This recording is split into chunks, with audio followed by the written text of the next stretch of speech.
2024 সালের গণঅভ্যুত্থানে নেতৃত্ব দেওয়া তরুণদের নিয়ে প্রতিষ্ঠার পর প্রথম বর্ষে পদার্পণ করেছে জাতীয় নাগরিক পার্টি এনসিপি। নতুন রাজনৈতিক বন্দোবস্ত ও সেকেন্ড রিপাবলিক প্রতিষ্ঠার ঘোষণা দিয়ে গত বছর 28 ফেব্রুয়ারি জাতীয় সংসদ ভবনের সামনে জনসভার মাধ্যমে আত্মপ্রকাশ করে দলটি।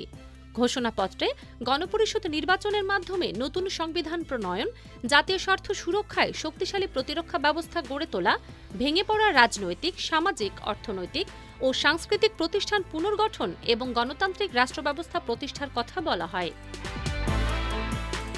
প্রতিষ্ঠার পর দেশ গড়তে জুলাই পদযাত্রা কর্মসূচির মাধ্যমে টেকনাফ থেকে তেঁতুলিয়া পর্যন্ত 64 জেলা সফর করে দলটি।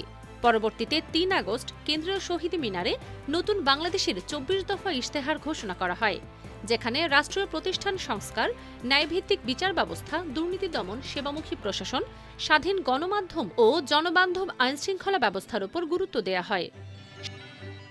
সবশেষ ত্রয়োদশ জাতীয় সংসদ নির্বাচনে 30টি আসনে শাপলাকলি প্রতীকে ও জোটগতভাবে অংশ নেয় এনসিপি। এতে 6টি আসনে জয়লাভ করে দলটির প্রার্থীরা। 30টি আসনে মোট 22,69,631 ভোট পেয়ে দলটি অর্জন করে 3.21% ভোট। নতুন দল হিসেবে এই ফলাফলকে উল্লেখযোগ্য অর্জন হিসেবে দেখছেন দলটির নেতারা। তবে প্রতিষ্ঠার 1 বছরে বিকল্প রাজনৈতিক শক্তি হিসেবে দলটি কতটা অবস্থান তৈরি করতে পেরেছে তা নিয়ে রাজনৈতিক অঙ্গনে মতভেদ রয়েছে। বিশ্লেষকদের মতে, নতুন রাজনীতির প্রতিশ্রুতি দিলেও দলটি শেষ পর্যন্ত প্রচলিত রাজনৈতিক ধারার মধ্যেই সীমাবদ্ধ থেকেছে। বিশেষ করে জোটভিত্তিক নির্বাচনে অংশ নেওয়ায় স্বতন্ত্র বিকল্প শক্তি হিসেবে নিজেদের আলাদা অবস্থান স্পষ্ট করতে পারেনি তারা। অন্যদিকে দলটির নেতাদের দাবি, সীমিত সময় ও নানা চ্যালেঞ্জের মধ্যেও তারা নতুন রাজনৈতিক সংস্কৃতির সূচনা করেছে।